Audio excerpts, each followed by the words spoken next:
ஈரானுடைய அணுசக்தி உரிமை என்பது பிரிக்க முடியாத ஒரு உயிர் நாடி என்கிறார் ஈரானுடைய அதிபர் மசூத் பெசக்ஷியன். அந்த பேச்சுவார்த்தையில நாங்க சொல்றதை ஈரான் கேட்கலாட்டி என்ன பண்ணுவேன்டாரு, நான் அழிப்பேன், உடப்பேன், அது பண்ணுவேன், இது பண்ணுவேன், குண்டு போட எல்லாம் சொன்னார்ல, ஏதாவது செஞ்சாரா? இப்பயும் என்ன சொல்றாரா, நீங்க ஒப்புக்கொள்ளனா அது பண்ணுவேங்கிறாரு. என்ன காரணம்னு கேட்டா, அவர் அப்பவும் பண்ண மாட்டார், இனிமையும் பண்ற அளவுக்கு துப்பு கிடையாது. அமெரிக்கா ஏன் பொத்திக்கிட்டு இருக்கிறாங்கன்னு சொல்லி சொன்னா, ஈரானோட இனி ஒரு சண்டை பிடிக்கிற லெவல்ல அவங்க இல்ல. சரி, அவங்களோட பார்வையில் இது யுத்த நிறுத்த மீறல் தானே. வளமையில இது ஒரு ஆப்கானிஸ்தான்லயோ அல்லது ஈவன் காசாவிலையோ அல்லது லெபனான்ல ஹிஸ்புல்லாக்களோ இதை பண்ணியிருந்தாங்கன்னா இன்னைக்கு என்ன நிலைமை? அங்கே இருக்கக்கூடிய கப்பல்கள் மீது கடக்கிறதுக்கு ட்ரை பண்ணிய கப்பல்கள் மீது தாக்குதல் நடத்தி இருந்தாங்க. இதை சுட்டிக்காட்டி தான் இது யுத்த நிறுத்த மீறல் என்று சொல்றாரு. உண்மையிலேயே இது ஒரு யுத்த நிறுத்த மீறலாக இருந்திருந்தால் அமெரிக்கா இதை பார்த்துக்கிட்டு தான் சும்மா இருப்பானா என்கிற ஒரு கேள்வி இருக்குது. திங்கட்கிழமை நடைபெற இருக்கக்கூடிய இந்த பேச்சுவார்த்தைகள் தொடர்பான மிக முக்கியமான அறிவிப்புகளை அமெரிக்க அதிபர் டொனால்ட் ட்ரம்ப் விடுத்துக்கொண்டே இருக்கிறார். அவர் வெளியிட்டிருக்கக்கூடிய அவருடைய ட்ரூத் சோஷியல் பக்கத்தினுடைய தகவல்கள் பிரகாரம் இறுதியாக நடந்த பேச்சுவார்த்தைகள் சமாதானம், நிரந்தர சமாதானம் என்று வெற்றி அளிக்காவிட்டாலும் அந்த பேச்சுவார்த்தைகள் ஓரளவு சுமூகமாக நடைபெற்றது. இது ஒரு நம்பர் 1 புழுகலுங்கிறது எல்லாருக்குமே தெரியும். ஆல்ரெடி அவர் பாகிஸ்தானுக்கு வந்திருக்கிறாரு, பேச்சுவார்த்தையில பங்கெடுத்திருக்கிறாரு, அதுக்கான பாதுகாப்புகளை கொடுத்திருக்கிறாங்க. பாதுகாப்புகள் ஏற்பாடு செய்யப்படுகிற அளவுக்கு அமெரிக்காவினுடைய முக்கியமான பிரதிநிதிகளாக இருக்கக்கூடிய அமெரிக்க அதிபரோ அல்லது துணை அதிபரோ அந்த பேச்சுவார்த்தைகளில் பங்கெடுக்கவில்லை.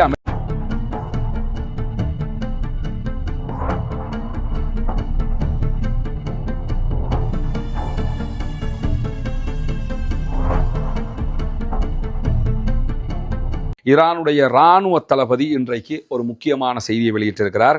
குறிப்பாக அமீர் ஹத்தாமி அவர்கள் வெளியிட்டிருக்கக்கூடிய அறிவிப்பில் என்ன சொல்றாருன்னா, கடைசி மூச்சு இருக்கிற வரைக்கும் எதிரிகளை நாங்கள் எதிர்கொள்வோம்.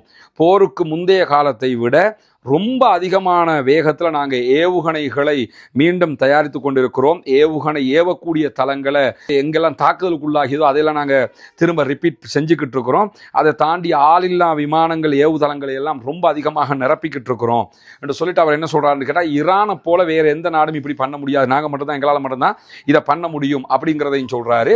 தொடர்ந்து அதை அவர் பேசும்போது என்ன பண்ணுறாங்கன்னா, 100 நியூஸ் சொல்லிட்டு இருக்கக்கூடிய அறிவிப்பில் ஈரானுடைய இராணுவ தளபதி பேசிக்கிட்டு இருக்கக்கூடிய சூழலில் பின்னாடி காட்சியாக 100 நியூஸ் சொல்லிட்டு இருக்கக்கூடிய அறிவிப்பில் அவருக்கு பின்னாடி அந்த தாக்குதலுக்குள்ளான அமெரிக்க இஸ்ரேலிய தாக்குதலுக்குள்ளான ஒரு ஏவுகணை தளம், அதை எவ்வளவு வேகமாக அவங்க ரெடி பண்ணிக்கிட்டு இருக்கிறாங்கிற செய்திகள் வெளியாக இருக்கு. எனவே இந்த யுத்த நிறுத்த காலத்தை பயன்படுத்தி நிறைய ஏவுகணைகளை தயாரித்து விட்டு இருக்கிறார்கள், அதே போன்ற ஆளில்லா விமானங்களையும் தயாரித்திருக்கிறார்கள் என்கிற செய்திகளுக்கு மத்தியில் இந்த வாட்டி பல பில்லியன் பெறுமதியான அமெரிக்காவினுடைய ஏவுகணைகளையும் அமெரிக்காவுடைய ஏவு தளங்களையும் அளித்தது ஈரானுடைய சாதாரணமான ட்ரோன்களை வச்சு தான் அமெரிக்காவினுடைய பல பில்லியன் டாலர்கள் பெறுமதியான ஆயுதங்களை எல்லாம் அவங்க அழிச்சிருக்கிறாங்க. எனவே இப்பொழுது அமெரிக்கா நிறைய ஃபண்டை ரிலீஸ் பண்ணுறாங்க. எதுக்குன்னு கேட்டால், ஈரானுடைய இந்த விலை குறைஞ்ச தரமான ட்ரோன்களை எதிர்கொள்வதற்கு நம்ம ரொம்ப பெருமதியான ஏவுகணைகளை பயன்படுத்தி ரொம்ப நஷ்டப்பட்டுடுறோம்.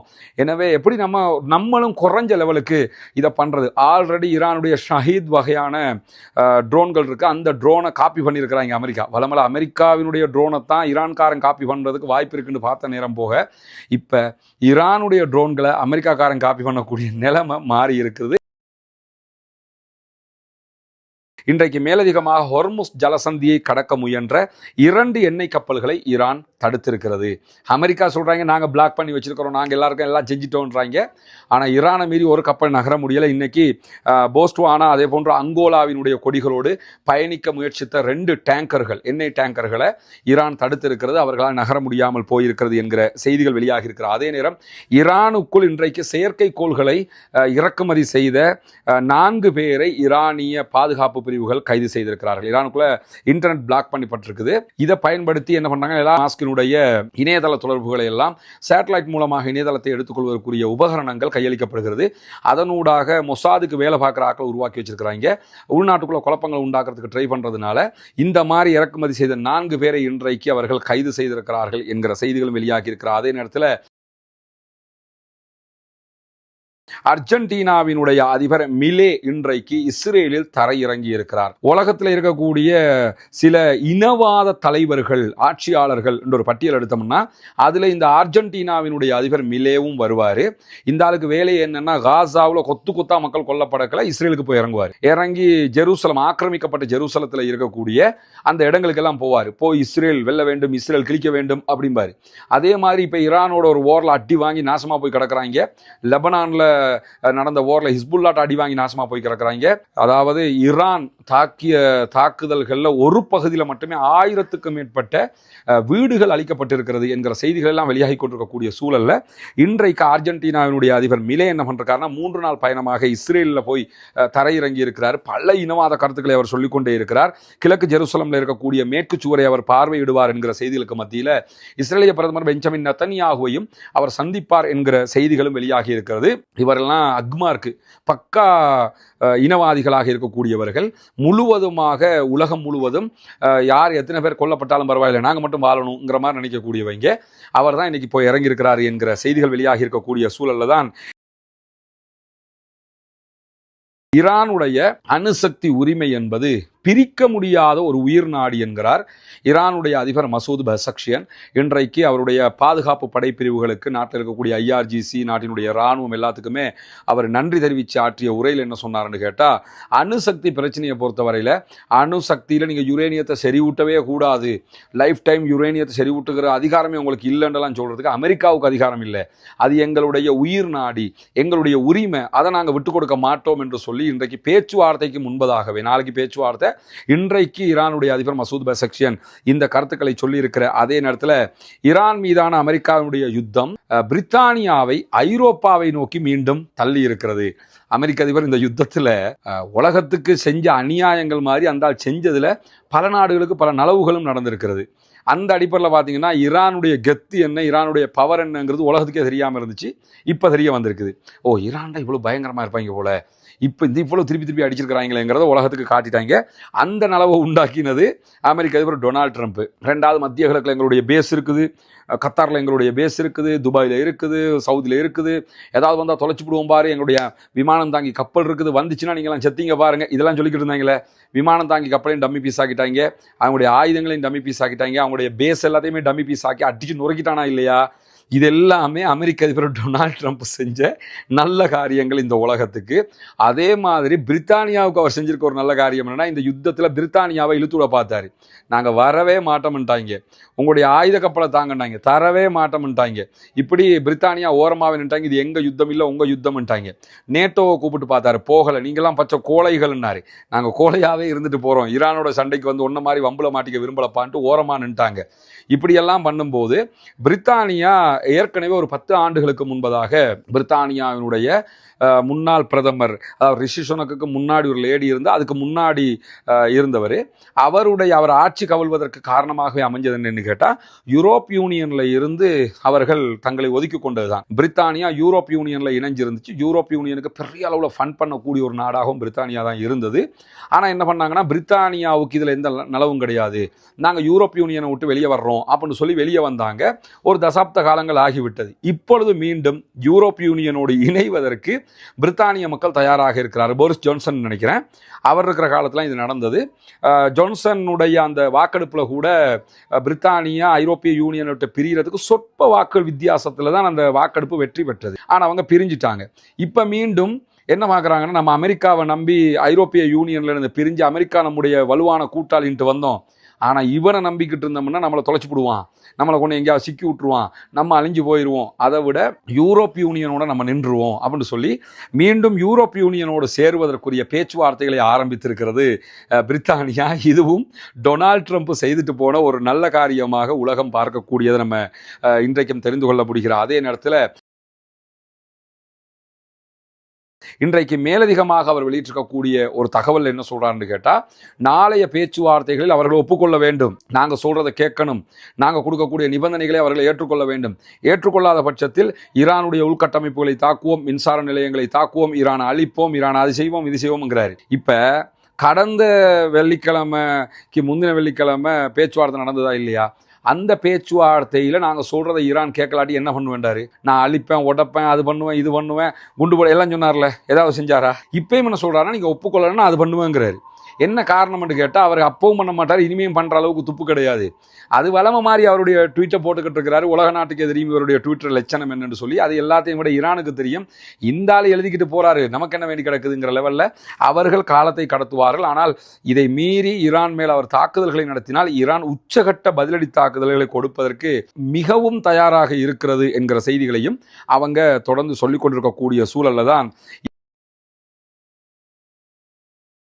அமெரிக்க அதிபர் டொனால்ட் ட்ரம்ப் இன்றைக்கு தெரிவித்திருக்கக்கூடிய மேலதிகமான ஒரு கருத்திலையும் என்ன சொல்லியிருக்கிறாருன்னு கேட்டால், ஈரான் யுத்த நிறுத்த மீறலாக செயல்பட்டு கொண்டிருக்கிறது.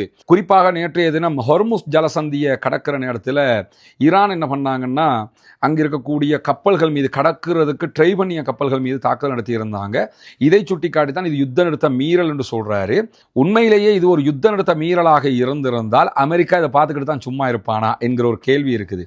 அதை தாண்டி இது யுத்த நிறுத்த மீறல் என்று சொல்லிட்டும் அமெரிக்கா ஏன் பொத்திக்கிட்டு இருக்கிறாங்கன்னு சொல்லி சொன்னால், ஈரானோட இனி ஒரு சண்டை பிடிக்கிற லெவலில் அவங்க இல்லை. சரி, அவங்களோட பார்வையில் இது யுத்த நிறுத்த மீறல் தானே, வளமையில் இது ஒரு ஆப்கானிஸ்தான்லையோ அல்லது ஈவன் காசாவிலையோ அல்லது லெபனானில் ஹிஸ்புல்லாக்களோ இதை பண்ணியிருந்தாங்கன்னா இன்னைக்கு என்ன நிலைமை? இதை வச்ச திருப்பி ஒரு யுத்தத்துக்கு போயிருப்பாங்க, இதுதான் வாய்ப்புன்னு சொல்லிட்டு போயிருப்பாங்க. ஆனால் அவங்களுடைய பார்வையில் ஈரான் மிக தெளிவாக யுத்த நிறுத்த மீறலில் ஈடுபட்டு இருக்கிறது. ஹொர்முஸ்ல கப்பல்களை தாக்கி இருக்கிறார்கள். ஆனாலும் யுத்த நிறுத்த மீறல், சமாதானம் தொடர்கிறது அப்படிங்கிறார் அமெரிக்க அதிபர். காரணம் என்னன்னா, அவர்களோடு சண்டையிடுகிற நிலைமையில அமெரிக்கா இல்லை. தன்னுடைய தோல்வியை பகிரங்கமாக ஒப்புக்கொண்டு அவர்கள் இந்த நடவடிக்கைகளை ஏற்றுக்கொண்டிருக்கிறார்கள் என்கிறதுக்கு இது ஒரு சாட்சியாக நம்ம பார்க்க முடிகிறது. அதே நேரத்தில் மத்திய கிழக்கிலே இன்றைக்கு என்னவெல்லாம் நடந்திருக்கிறது என்கிற செய்திகளை தான் நம்ம பார்க்க இருக்கிறோம். நமக்கெல்லாம் தெரியும், அந்த யுத்தத்திற்கு பிறகு ஒரு 40 நாட்கள் பாரிய யுத்தம் ஈரானுக்கும் அமெரிக்காவுக்கும் இடையில நடந்து தற்போது ஒரு யுத்த நிறுத்தம் அமலிலே இருக்கிறது. இந்த யுத்த நிறுத்தம் எதிர்வருகிற புதன்கிழமையோடு முடிவுக்கு வரப்போகிறது. இதற்கு மத்தியில் தற்போது 10 நாட்கள் யுத்த நிறுத்தம் ஒன்று லெபனானிலே ஏற்பட்டிருக்கிறது. அமெரிக்க இஸ்ரேலிய ஆக்கிரமிப்பு இராணுவங்கள் இந்த யுத்தத்திலே ஒரு பாரிய தோல்வியை தழுவி இருக்கக்கூடிய காரணத்தினால எப்படியாவது தாங்கள் தான் ஜெயித்தோம் என்பதை காட்டுவதற்காக ஒரு ஒப்பந்தத்தினூடாகவாவது ஈரானை சரணடைய செய்ய வேண்டும் என்பதில் அவர்கள் உறுதியாக இருக்கிறார்கள். இதே நேரம் ஹொர்முஸ் நீர்ப்பரப்பு மொத்தமாக மூடப்பட்டிருக்கிறது. ஈரானுடைய IRGC புரட்சிகர காவலர் பிரிவினர் அதனை மூடி வச்சிருக்கக்கூடிய செய்திகள் நமக்கு தெரியும். அதற்கு மாற்றமாக அமெரிக்காவும் நாங்கள் ஈரானுக்குள்ள போகக்கூடிய கப்பல்களை எல்லாம் பிளாக் பண்றோம், நாங்களும் ஹொர்முஸை மூடி வச்சிருக்கிறோம் என்று சொல்றாங்க. ஆனால் அதை மீறி ஈரானுடைய கப்பல்கள் தாராளமாக போய் வருகிறார். அதே நேரம் வேறு எந்த நாட்டினுடைய கப்பல்களும் ஹொர்முஸ் பரப்பிலே போக முடியாத ஒரு சூழல் இருக்கிறது. காரணம் என்னன்னா, போனால் ஈரான் தாக்குதல் நடத்துகிறது. நேற்றைய தினமும் ஈரான் ஒரு தாக்குதல் நடத்திய செய்திகளை நம்ம சொல்லியிருந்தோம். இந்த நிலையில தான் ஈரானுடனான அடுத்த கட்ட பேச்சுவார்த்தைகள் நாளைய தினம் திங்கட்கிழமை பாகிஸ்தான் தலைநகர் இஸ்லாமாபாத்திலே நடைபெற இருக்கிறது. திங்கட்கிழமை நடைபெற இருக்கக்கூடிய இந்த பேச்சுவார்த்தைகள் தொடர்பான மிக முக்கியமான அறிவிப்புகளை அமெரிக்க அதிபர் டொனால்ட் ட்ரம்ப் விடுத்துக்கொண்டே இருக்கிறார். அவர் வெளியிட்டிருக்கக்கூடிய அவருடைய ட்ரூத் சோஷியல் பக்கத்தினுடைய தகவல்கள் பிரகாரம் அமெரிக்க ஈரானிய பேச்சுவார்த்தைகளுக்காக துணை அதிபராக இருக்கக்கூடிய JD வான்ஸ் அவர்கள் தலைமை தாங்க மாட்டார்கள் என்கிற செய்திகள் வெளியாகி இருக்கிறது. இந்த அமெரிக்க ஈரான் பேச்சுவார்த்தைகளை நீங்க எடுத்துக்கிட்டீங்கன்னா, இறுதியாக நடந்த பேச்சுவார்த்தைகள் சமாதானம், நிரந்தர சமாதானம் என்று வெற்றி அளிக்காவிட்டாலும் அந்த பேச்சுவார்த்தைகள் ஓரளவு சுமூகமாக நடைபெற்றது. அதற்கான காரணமாக சொல்லப்பட்டது என்னன்னா, JD வான்ஸ் அதிலே பங்கு பெற்றிருந்தார். அவர் தான் தலைமை ஏற்றிருந்தார், அமெரிக்காவுடைய துணை அதிபர். அமெரிக்க அதிபரை பொறுத்தவரை அவர் எப்படி கேரக்டருங்கிறது உலகத்துக்கே இப்ப தெரிஞ்சிருச்சு. ஆனா துணை அதிபரை பொறுத்தவரை அவர் இயற்கையாகவே ஒரு பொலிட்டீஷியனாக இருக்கிற காரணத்தினால பல விட்டு கொடுப்புகளோட அரசியல் ரீதியாக எதையும் அணுகக்கூடியவர். அவர் அந்த பேச்சுவார்த்தையில பங்கெடுத்தார் என்பதே ஒரு முக்கியமாக பார்க்கப்பட்டிருந்தது. பேச்சுவார்த்தையும் சுமூகமாக நடைபெற்றிருந்தது, ஆனால் வெற்றி அளிக்கவில்லை. ஆனால் நாளை நடைபெறக்கூடிய பேச்சுவார்த்தையை பொறுத்தவரை பலத்த பாதுகாப்புகள் பாகிஸ்தானில் ஏற்பாடு செய்யப்பட்டிருந்தாலும் பாதுகாப்புகள் ஏற்பாடு செய்யப்படுகிற அளவுக்கு அமெரிக்காவினுடைய முக்கியமான பிரதிநிதிகளாக இருக்கக்கூடிய அமெரிக்க அதிபரோ அல்லது துணை அதிபரோ அந்த பேச்சுவார்த்தைகளில் பங்கெடுக்கவில்லை. அமெரிக்க அதிபர் டொனால்ட் ட்ரம்ப் வெளியிட்டிருக்கக்கூடிய அறிவிப்புல பாதுகாப்பு கவலைகள் காரணமாக நாளை அவர் பேச்சுவார்த்தையில் பங்கெடுக்க மாட்டார் என்று சொல்லியிருக்கிறாரு. இது ஒரு நம்பர் 1 புழுகலுங்கிறது எல்லாருக்குமே தெரியும். ஆல்ரெடி அவர் பாகிஸ்தானுக்கு வந்திருக்கிறாரு, பேச்சுவார்த்தையில் பங்கெடுத்திருக்கிறாரு, அதுக்கான பாதுகாப்புகளை கொடுத்திருக்கிறாங்க. மேலதிக பாதுகாப்புகளையும் இந்த வாட்டி ஏற்பாடு பண்ணியிருக்கிறாங்க. பாகிஸ்தான் இதை முன்னின்று செய்கிறது அமெரிக்கா அங்கீகரித்து தான் சமாதான பேச்சுவார்த்தைக்கு வர்றாங்க. குறிப்பாக இந்த பேச்சுவார்த்தைகளை எப்படியாவது பண்ணி எங்களையும் அவங்களையும் சேர்த்து விட்டுருங்க, இனிமே இவங்களோட சண்டை பிடிக்க முடியாதுன்னு இந்த கோரிக்கை வச்சதே அமெரிக்கா தான். இப்படி எல்லா பக்கமும் அவர்களுடைய தரப்பு பலவீனம் இருந்தாலும், பாகிஸ்தான் பாதுகாப்பை ரொம்ப சூப்பராக பலப்படுத்தி இருந்தாலும், நாளை ஜேடி வான்ஸ் கலந்து கொள்ள மாட்டார் என்பதற்கு அமெரிக்க அதிபர் சொல்லக்கூடிய காரணங்கள் ஏற்புடையதாக இல்லை. சில நேரங்களில் ஜேடி வான்ஸ் பேச்சுவார்த்தைக்கு போனால் நிறைய விட்டு கொடுப்புகள் பண்றாரு, அவர் ஈரான் கேட்கறதெல்லாம் கொடுத்துருவாரு மாதிரி இருக்குது, அதை விட நம்ம வளம மாதிரி ஸ்டீவ் விட்காஃபையும் ஜார்ஜ் குஷ்னரையும் அனுப்பி விட்டுருவோம், இவங்க 2 பேரும் தான் அதை அப்படி ஹேண்டில் நமக்கு தேவையான மாதிரி பண்ணுவாங்க என்று கூட அவர்கள் நினைத்திருக்கலாம். ஆனால் உண்மையிலேயே ஜார்ஜ் குஷ்னரும் ஸ்டீவ் விட்காஃபும் தான் வருவார்களாக இருந்தால் அவங்க எந்த ஒரு காரியத்தையும் சுயமாக முடிவெடுக்கக்கூடிய இடத்தில் இல்லை, அமெரிக்காவிடத்தில் நேரடியாக கேட்டுட்டு தான் அவங்க அந்த முடிவுகளுக்கு போவாங்க. அது இல்லாமல் ஜேடி வான்ஸாக இருந்தால் அவர் நேரடியாக அந்த முடிவுகளை எடுக்கக்கூடிய நிலையில் இருப்பார். இது நாளைக்கு பேச்சுவார்த்தையில் என்னென்ன நடக்க போகிறது என்பதை மேலதிகமான தகவல்கள் வரும்போது நாம் தெரிந்து கொள்ள முடிகிற அதே நேரத்தில் தொடர்ந்து இணைந்திருங்கள். நாளைய தினம் இஸ்லாமாபாத்திலே நடைபெறக்கூடிய சமாதான பேச்சுவார்த்தைகள் தொடர்பான செய்திகளை உடனுக்குடன் உங்களுக்கு கொண்டு வந்து தருவதற்கு தயாராக இருக்கிறோம். ஆக்கிரமிப்புகள் ஓய வேண்டும், ஆக்கிரமிப்பாளர்கள் ஓய வேண்டும். காசா, லெபனான், ஈரான் உள்ளிட்ட பகுதிகளில் ஆக்கிரமிப்பாளர்களால் அப்பாவிகளுக்கு எதிராக நடத்தப்படுகிற தாக்குதல்கள் நிறுத்தப்பட வேண்டும் என்று அல்லாஹ்விடத்திலே பிரார்த்தனை செய்கிற அதே நேரம் தொடர்ந்தும் ஜனநாயக ரீதியாக குரல் எழுப்புவோமாக. வாஹ்ர் தஅவானா அல்ஹம்துலில்லாஹி ரப்பில் ஆலமீன்.